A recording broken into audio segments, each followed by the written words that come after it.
तक ये डिसोसिएट और रिजाइन, इन दोनों का ये जो कंफ्यूजन है मैं समझ नहीं पाया।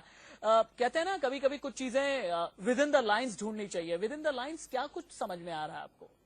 देखिए, अब जैसा कि मैं पहले कह रहा था कि क्रिकेट के खेल में जो खेल हो रहा है उस पर खेल मंत्री का ये बयान सबसे ज्यादा मायने रखता है। और जहां तक आपने डिसएसोसिएट और रिजाइन की बात की है, उसमें एसोसिएट कौन कौन है इसे तलाशना होगा। एसोसिएट वही लोग हैं जो अब श्रीनिवासन को ये सलाह दे रहे हैं कि आपको ये करना चाहिए, प्रक्रिया का हिस्सा है, अनुशासन समिति इस पर फैसला लेगी। अरे तो इतने दिन से हो क्या रहा है? ये सारा माजरा क्या है? माजरा यही है, राजनीति है।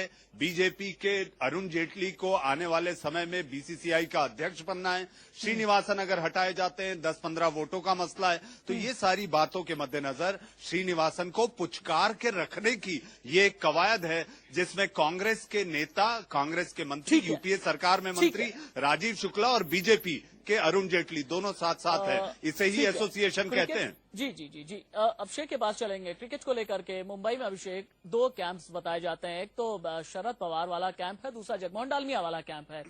इस डेवलपमेंट को ये दोनों कैंप्स किस तरीके से देख रहे हैं? और साथ ही समझना ये भी चाहूंगा कि जो कहते हैं ना क्रिकेट की फील्ड सेटिंग जो होती है एन श्रीनिवासन को बचाने के लिए और एन श्रीनिवासन पर इस्तीफे का प्रेशर डालने के लिए मुंबई में इन दोनों कैंप्स की तरफ से किस किस तरीके की स्ट्रैटेजी अपनाई जा रही है?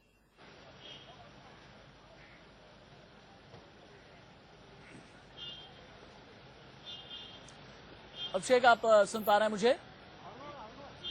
चलिए, अभिषेक तक आवाज नहीं आ रही मेरी। मनीष, चूंकि इस खबर को लेकर के मुंबई से भी आपका काफी दखल रहा है, आपने वहां से भी कई हमें एक्सक्लूसिव सब्सटैंशियल स्टोरीज दी हैं, अगर यही सवाल मैं आपसे पूछूं तो?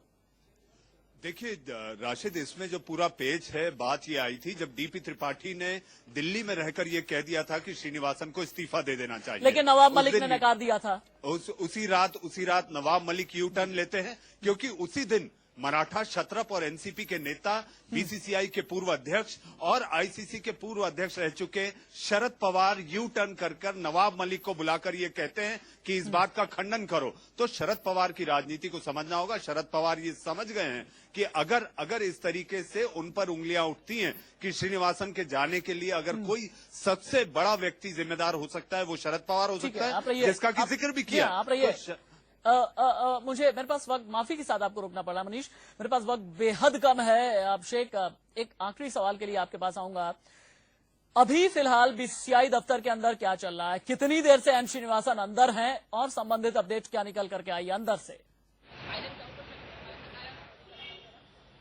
राशिद, करीबन 1 घंटा हो गया करीब कि श्रीनिवासन अंदर मौजूद हैं और तमाम उनके अधिकारी जो बीसीसीआई के हैं वह मौजूद हैं, उनके साथ लगातार मीटिंग चल रही है। और जैसा कि मैंने बताया पहले भी, करीबन आज 6 बजे के आसपास मुंबई के वानखेड़े स्टेडियम में एक बड़ा प्रोग्राम रखा गया है। हो सकता है उस प्रोग्राम में भी शामिल होने के लिए खुद आए हो, इनको बुलाया गया हो। लेकिन जो अंदर खाने की खबर निकल के सामने आ रही कि श्रीनिवासन के लिए शायद वक्त अच्छा नहीं है, हो सकता है कुछ आज उनको डिसीजन लेना पड़े, उनको बाकायदा उनके ऊपर लगातार दबाव पड़ रहा है। तो जाहिर सी बात है उनके इस बीच उनके दामाद को 31 मई तक पुलिस कस्टडी में भेज दिया गया। फिर से जाहिर सी बात दबाव बहुत ज्यादा उनके ऊपर इस वक्त है। राशिद, चलिए, आपका शुक्रिया। मनीष, आपका भी बहुत बहुत शुक्रिया।